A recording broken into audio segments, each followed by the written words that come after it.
দুটি চোখ আছে বলে এই সুন্দর পৃথিবী দেখতে পাই। চোখ দুটি না থাকলে পৃথিবী অন্ধকার।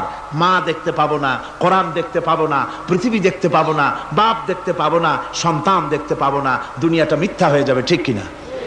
ছোট্ট চোখ, 1 থেকে 1.5 ইঞ্চির ভিতরে এত সুন্দর দুটি ক্যামেরা, যে ক্যামেরা দিয়া দুনিয়ার সব কিছুকে ক্যাচ করা যায়, সব ক্যাচ করা যায়। বলুন তো, এমন একটা বাক্স আপনারা কেউ বানায় দিতে পারবে যে বাক্সের ভিতরে হাতি, ঘোড়া, বাঘ, ভল্লুক, ময়না, টিয়া, পাহাড়, পর্বত, নদ, নদী, কীট, পতঙ্গ, তরু, লতা, গাছপালা, গোষ্ঠী সুদ্ধা ধরবে, আরো খানিকটা জায়গা বাকি থাকবে, এরকম একটা বাক্স কেউ বানায় দিতে পারবে?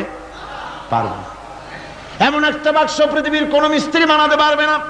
কিন্তু আল্লাহ রাব্বুল আলামিন আপনার আমার কপালের নিচে 1 থেকে 3 ইঞ্চির ভিতরে এমন 2টা ফিল্ম বক্স তৈরি করে দিয়েছেন, যা দিয়ে তাকাবেন আপনি কোটি কোটি মানুষ দেখবেন, পাহাড় দেখবেন।